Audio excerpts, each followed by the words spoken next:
dijimos que vamos a hacer una clase más o menos corta para que ustedes luego puedan ir a la facultad y estén allá 10 menos cuarto para que puedan dar el examen, ¿no? Entonces ya les voy a poner luego cómo van a dar los grupos. Vamos a dar en el piso 7 de todas maneras, ¿ya? Y explicar qué grupos van a dar, en qué aula. El examen va a ser en 2 aulas. Bueno, entonces vamos a comenzar. Voy a compartir ya la pantalla.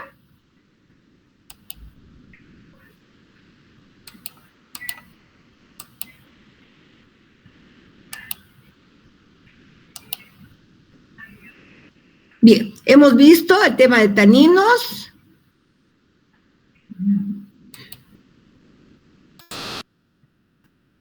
Estábamos en la descripción de las drogas, ¿no? ¿Se acuerdan? Hemos visto hasta toda esta parte y hemos visto. Recuerden que tenemos 2 tipos de taninos.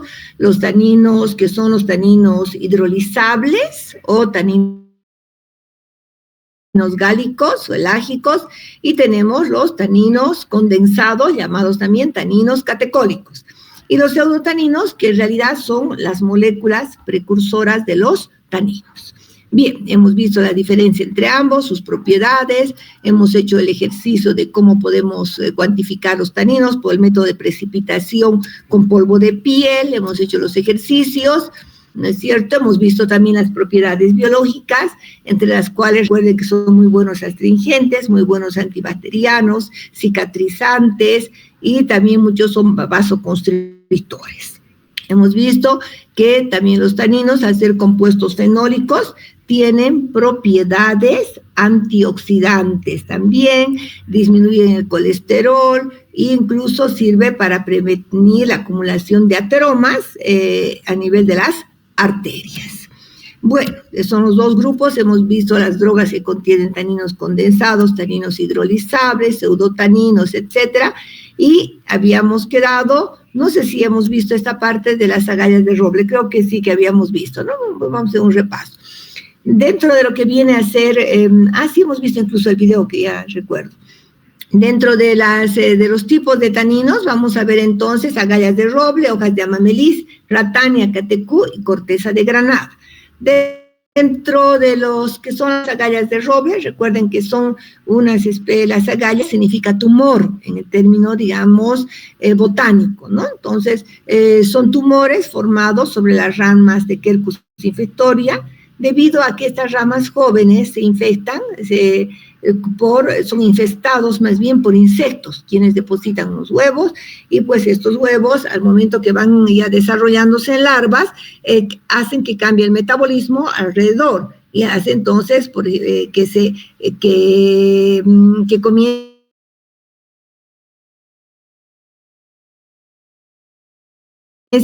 estos tumores o agallas que se forman en las ramas jóvenes de roble, tiene de 50 a 70% de taninos hidrolizables, tiene taninos gálicos y taninos elágicos. Además, tiene los pseudotaninos, como el ácido gálico y el ácido elágico.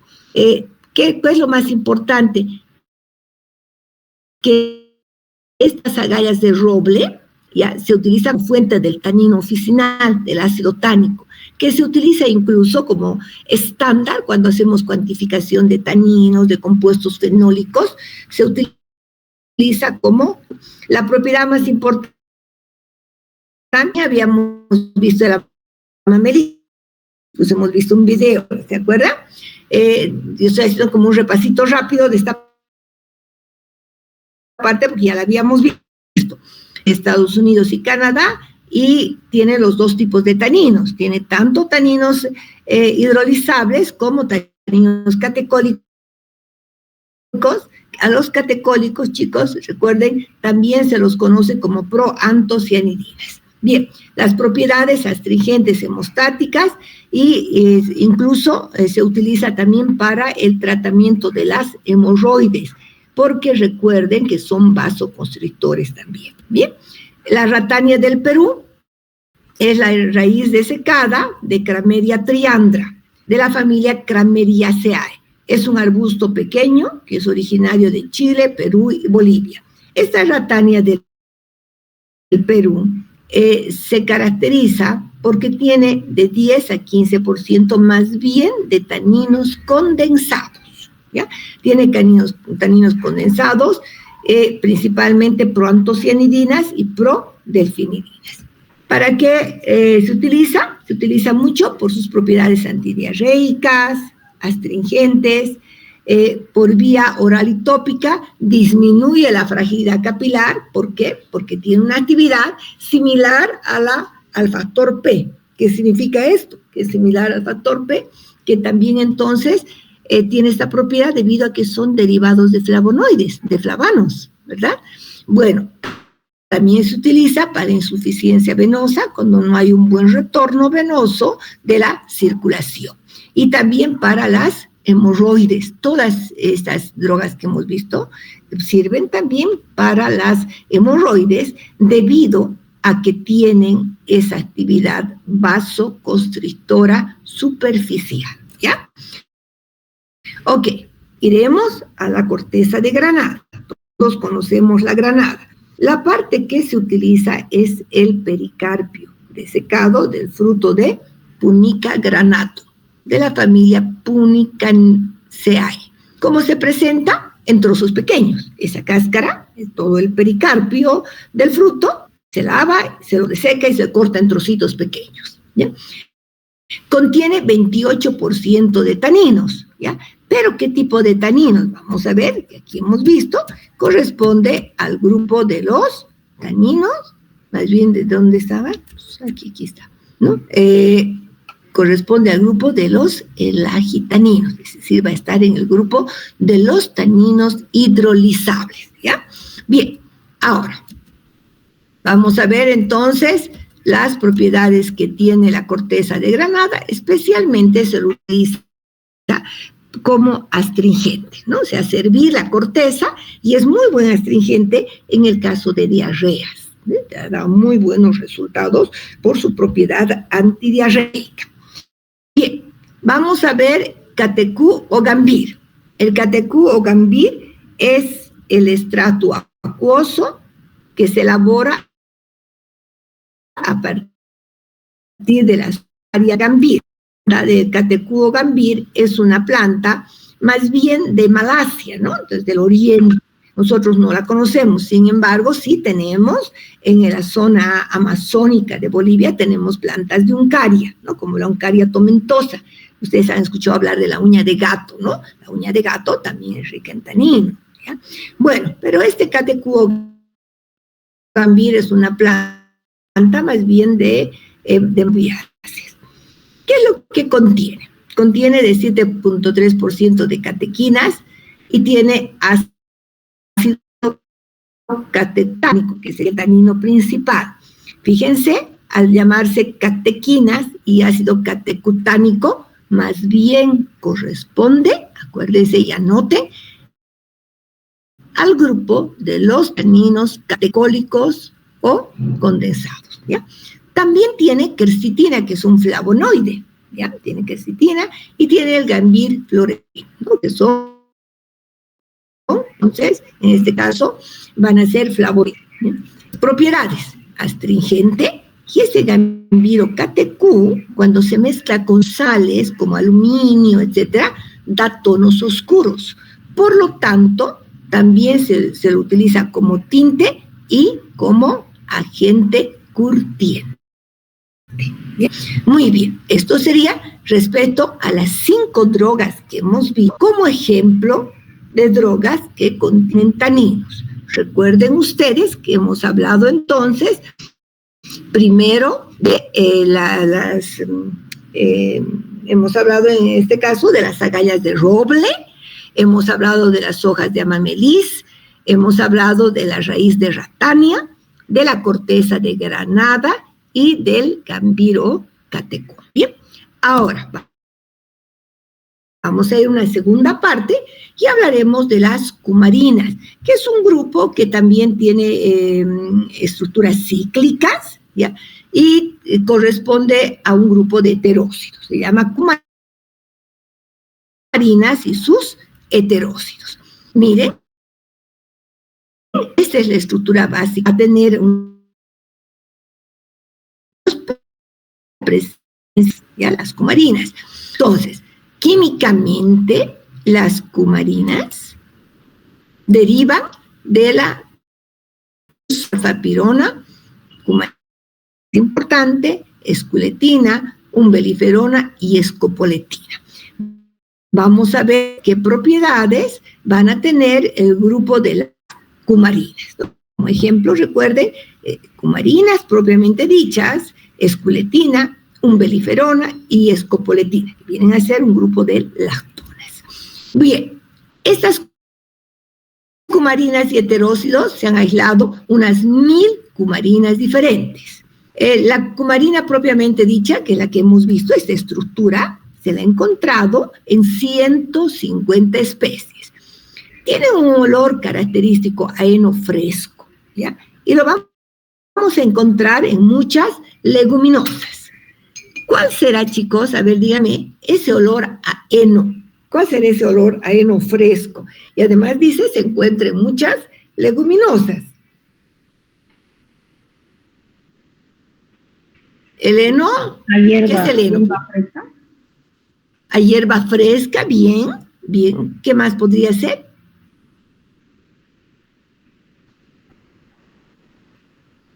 ¿Ustedes creen que el alfalfa tiene un olor especial?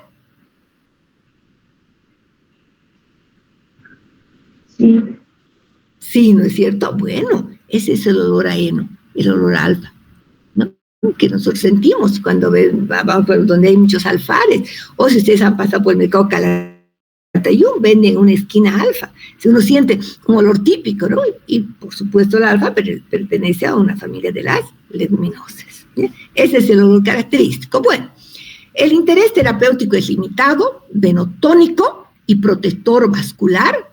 También sirve porque tiene el factor de vitamina P, es decir, que disminuye la fragilidad capilar. La umbeliferona posiblemente tenga una actividad antibiótica, ¿no? Y otros van a tener una actividad antiinflamatoria, como ya les voy a ir mostrando. Entre las drogas, esperen un segundito, por favor.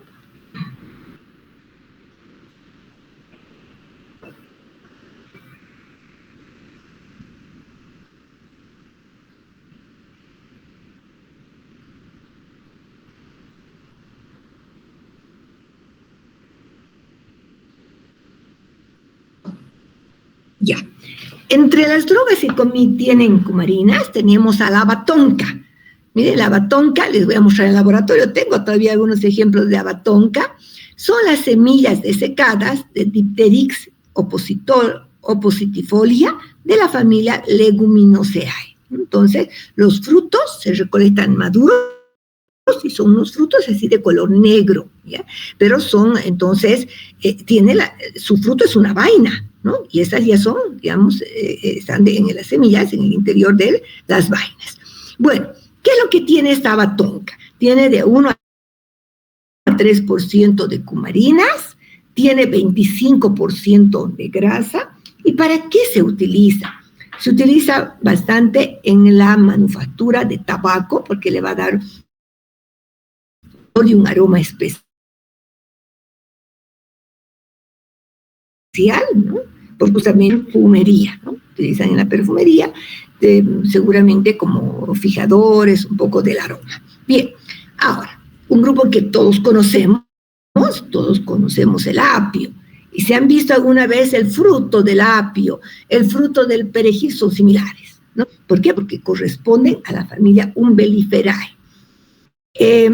Cuando hablamos del fruto, nos referimos a los frutos desecados de Apium graveolens, ¿no? Lo que nosotros consumimos son las hojas, consumimos los tallos de apio, ¿no es cierto? Pero no mucho los frutos. Sin embargo, los frutos, vamos a ver que contienen de 2 a 3% de esencia, tienen varias cumarinas, como las furanocumarinas, heterosos cumarínicos, etc. Ahora, ¿qué propiedades se han encontrado? Los frutos del apio se utilizan para el reumatismo. Recuerdo que incluso se hizo una tesis donde se ha visto la actividad antiinflamatoria precisamente de los frutos del apio. Y esto se debe a la presencia, no de los taninos, ¿sí? Se debe a la presencia de las umbeliferonas, que en realidad son cumarinas. Claro, que también tiene algo de flavonoides, ¿no? Pero en este caso, esa actividad antiinflamatoria contra el reumatismo se debe a la presencia de la umbeliferona, ¿ok? Bien, entonces tenemos como ejemplo el fruto del apio. Y luego tenemos, el nombre de esta planta es bien bonita, el nombre que tiene la planta, hoja y raíz de Angélica archangélica. Es como decir ángel y arcángel, ¿no? Angélica y arcangélica. Bueno, también corresponde a la familia Umbelliferae. En su composición, que raro ya corregí esto, en su composición tenemos a las furanocumarinas y sus heterócidos, como la angelicina y arcangelicina, ¿ya? ¿Para qué se utiliza? Miren, se utiliza como vasodilatadores coronarios, cardíacos. Esto es dentro de la medicina tradicional, pero especialmente la raíz se utiliza para el tratamiento de la bronquitis, ¿no? Es muy buen expectorante, fluidifica las mucosidades, etcétera, ¿no? Entonces, una planta que también corresponde a la familia de las Umbelliferae. ¿Okay? Recuerden, el apio, perejil, el cilantro, son todas de la familia de las umbelíferas, al igual que la angélica y arcangélica. Bueno, hasta aquí habríamos terminado nuestro tema de los taninos, ¿ya? Esto que quedó pendiente, vamos a ver si hay preguntas y vamos a entrar, porque con el otro grupo estoy un poquito más adelantada. Recuerdan que la anterior vez tuve que terminar un poco antes la clase debido a que tenía una reunión en la facultad. Bueno, entonces,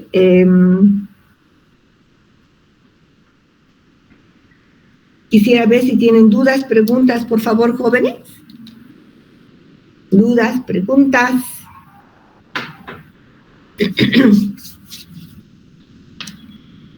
Bien, vamos a ver, ahorita voy a cerrar esto. Perfecto, y vamos a ver, hay muy poca gente en la clase, me da pena, pero ni modo, hay 29 personas, ya.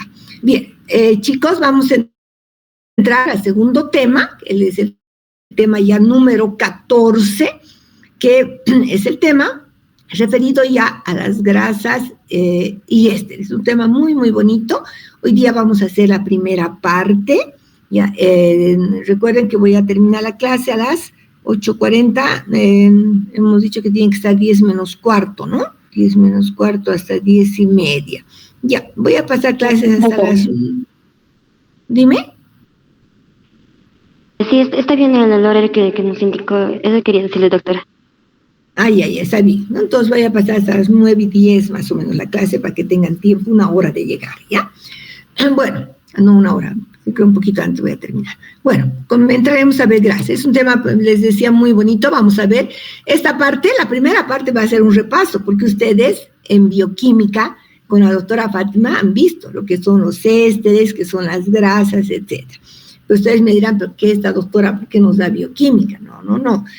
Vemos nosotros las bases bioquímicas porque hay ésteres, grasas, que tienen propiedades farmacológicas también, que se utilizan en el campo de la farmacia, ¿ok? Bien, entonces vamos a entrar a ver este tema, que también ustedes ya lo tienen, que se llama ésteres, grasas y aceites fijos. Para esto vamos a recordar, les decía, conceptos que ustedes han visto en bioquímica. Vamos a ver que los ácidos grasos son ácidos orgánicos que se caracterizan por poseer uno o más grupos carboxilo. Y también saben que se representan de esta manera, RCOH, ¿no? Del grupo carboxilo. Los ácidos grasos, ¿dónde se encuentran? En todos los organismos vivos, tanto libres como también derivados de la hidrólisis de grupos metabólicos mayores como grasas y como aceites fijos y también como ceras. Ahora, estos ácidos grasos pueden tener un doble enlace o pueden también no tener doble enlace. ¿Cómo se llama si tiene un doble enlace? ¿Cómo se denominan estos ácidos grasos? A ver, ustedes han visto en bioquímica.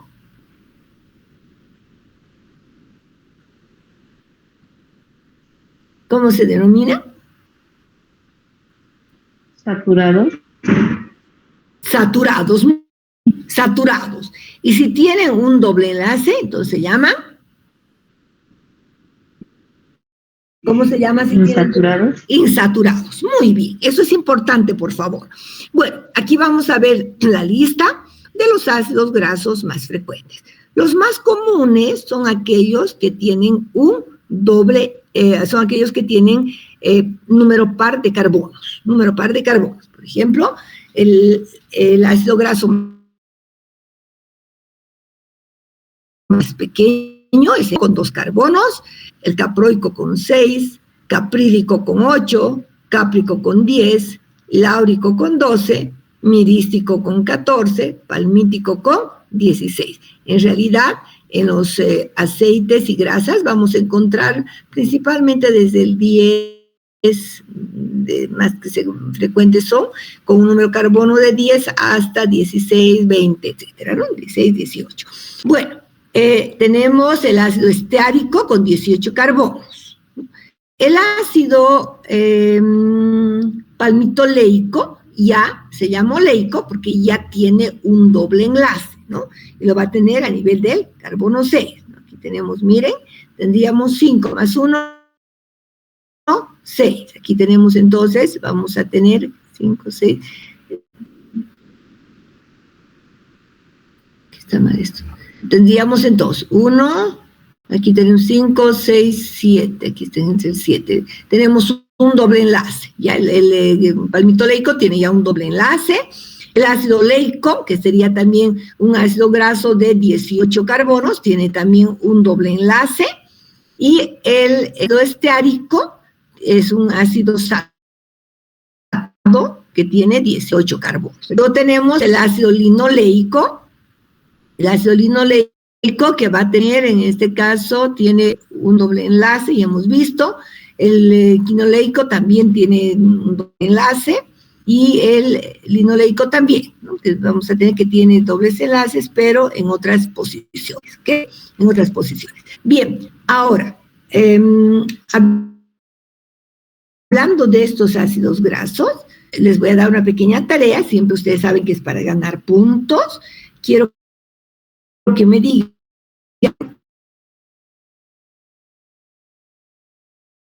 la diferencia entre los omega, porque estamos hablando de ácidos grasos esenciales, y eran omegas, por ser esenciales para la vida. ¿Bien? Bien. El ácido araquidónico que tiene 20 carbonos, y los otros ya no son tan frecuentes. Naturaleza. Entonces, nosotros, en lo que viene a ser los ácidos grasos, podemos tener ácidos grasos saturados, ácidos grasos insaturados. Normalmente, en las grasas que son de origen animal, se encuentran con más frecuencia los ácidos grasos saturados. Por eso es que las grasas son sólidas. Y en los aceites vegetales vamos a encontrar con más frecuencia los ácidos grasos insaturados, aquellos que tienen dobles enlaces, ¿ok? Bien, ahora, también tenemos, lo que hemos visto en el momento, eran los ácidos grasos alifáticos, ¿no? Lineales. También tenemos ácidos aromáticos, cíclicos, ¿no? Aquí vamos a tener, se caracterizan los ácidos aromáticos comunes. Tenemos el ácido benzoico, el ácido cinámico, el ácido gálico, ¿ok? Muy bien. Ahora, una vez que hemos hablado de los dos tipos de ácidos grasos, alifáticos y aromáticos, hablaremos de lo que vienen a ser los ésteres. Recuerden que los ésteres vienen de la unión entre un alcohol, ¿verdad?, y ácidos grasos, donde el oxidrilo del alcohol se une al carboxilo de un ácido graso con la pérdida de una molécula de agua. Cada oxidrilo presente, por ejemplo, en un azúcar, puede unirse a un grupo carboxilo. ¿Qué forma cuando se une un oxidrilo con un carboxilo? Va a formar un enlace éster, ¿no? Forma un enlace éster. Todos los ésteres, recuerden que viene de la unión entonces de un alcohol y los ácidos grasos. Los más frecuentes en la naturaleza son los triacilgliceroles. ¿Por qué? Porque vienen de la unión del glicerol, ¿no es cierto?, del glicerol con los ácidos grasos. Esta reacción normalmente es reversible y controlada por las enzimas esterásicas, ¿no? Entonces puede dar lugar a una síntesis y por acción de una esterasa, este doble enlace se puede romper. Se conocen muchos grupos y los que se forman por acetilación de un grupo alcohólico son muy comunes. Entonces, normalmente el proceso se va a llamar acetilación para la formación del éster y por acción de las esterasas, este enlace éster, y también por acción de ácidos, ¿no?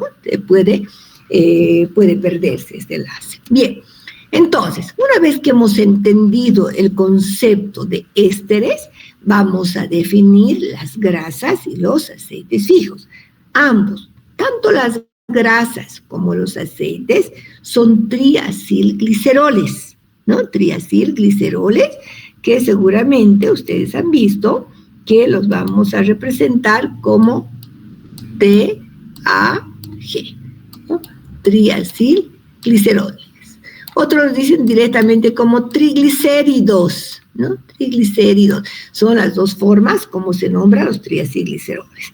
Bueno, vamos a encontrar en las grasas de origen animal, que normalmente son sólidas a la temperatura ambiente, y en los aceites, que más que todo son de origen vegetal, son líquidos a la temperatura ambiente. Ahora, los aceites fijos y grasas son ésteres de ácidos grasos de cadena larga y alcoholes o derivados relacionados. Las grasas y aceites fijos se obtienen de vegetales o de animales, y ahora viene por qué. Porque son muy utilizados tanto en la parte alimenticia, pero también en la industria farmacéutica. Por eso estamos haciendo un repaso de los conceptos. Algo importante que les decía. A ver, chicos, pregunta, ¿cuál sería la diferencia en la composición química? Que ya lo mencioné, pero vamos a ver si han captado, entre grasas y aceites.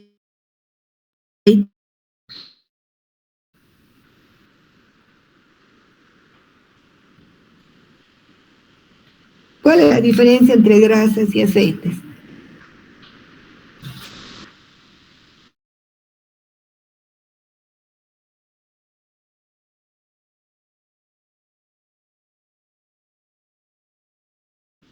Que son más sólidos. La apariencia. A ver, alguien está... ¿Qué está pasando? Ah, sí, descarta. Ya, vamos a ver, levantó. Bueno. Las grasas son saturadas y los aceites insaturados. Muy bien, Ana Belén, muy bien.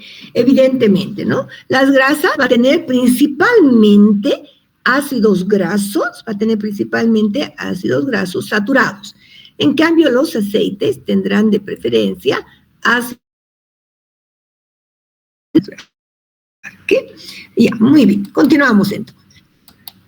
Ya. Una vez que tenemos este concepto, vamos a hablar de las ceras. Las ceras también son un tipo de ésteres, ¿no?, que resultan de la unión de ácidos grasos con alcoholes, ¿ya? Pero, ¿cuál es la diferencia? Principalmente monoalcoholes. Como ejemplo, tenemos el alcohol cetílico, que es un alcohol, miren, que tiene 16 carbonos.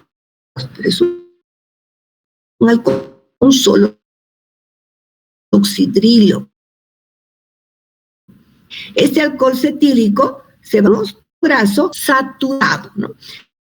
Entonces, aquí va a formar el compuesto que se llama palmitato de cetilo. Entonces, esta es una grasa. ¿Dónde encontramos una cera? ¿Dónde encontramos las ceras? Por supuesto, la cera que producen las abejas. Pero, ¿habrá ceras también en las plantas? ¿Tendremos ceras en las plantas? ¿Qué opinan? ¿Tendremos ceras en las plantas?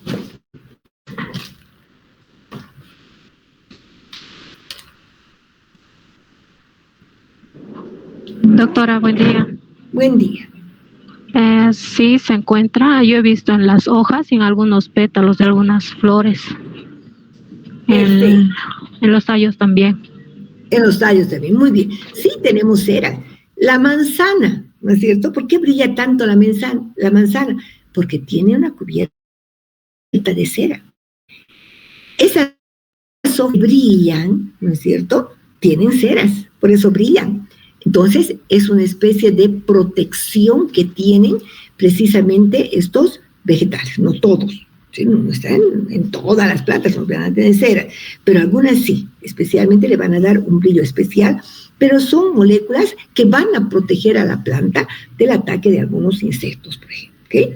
Bien, ahora, vamos a ver qué ensayos químicos se realizan cuando queremos nosotros valorar a los aceites y a las grasas. Nosotros podemos realizar el índice de ácido. ¿Cómo se define el índice de ácido? Se define como los miligramos de hidróxido de potasio necesarios para neutralizar los ácidos libres de 1 gramo de aceite. ¿Sí? Ya les voy a explicar. Esto lo hacemos nosotros con aceites esenciales, pero hacemos la determinación del índice de ácido. Es muy sencillito porque lo único que hacemos es titular 1 o 2 gramos de aceite con hidróxido de potasio en solución alcohólica. Y con una fórmula podemos nosotros determinar el índice de ácido. ¿Qué resultado debo tener? Miligramos de hidróxido de potasio necesarios para neutralizar los ácidos libres de 1 gramo de aceite o grasa. ¿Qué entendemos por el índice de saponificación?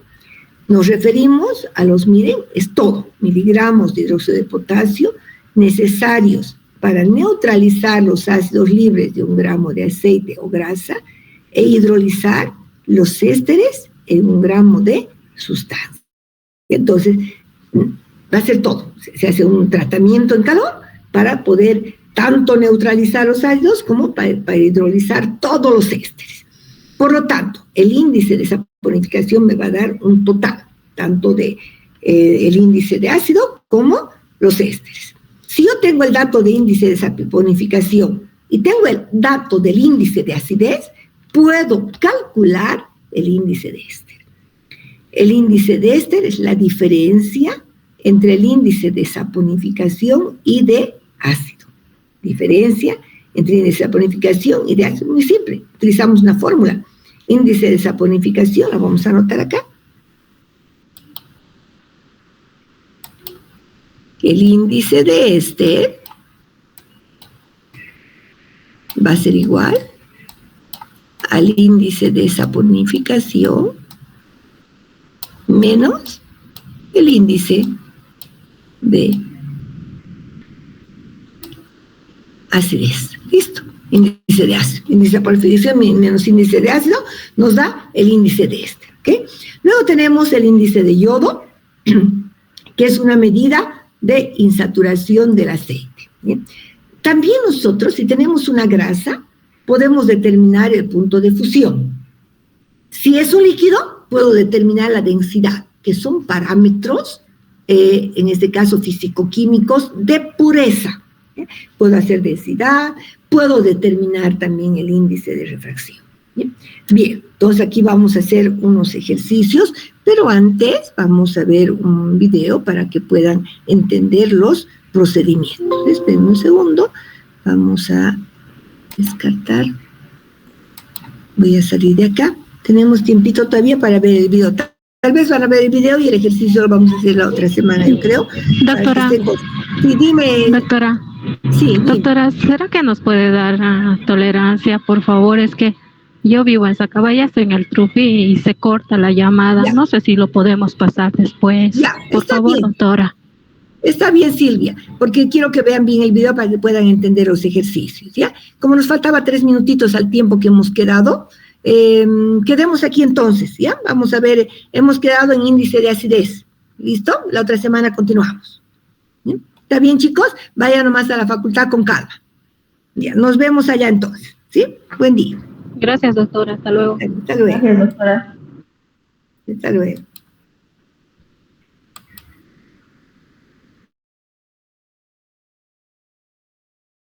Séptimo piso, doctora, ¿verdad? Sí, ahorita voy a poner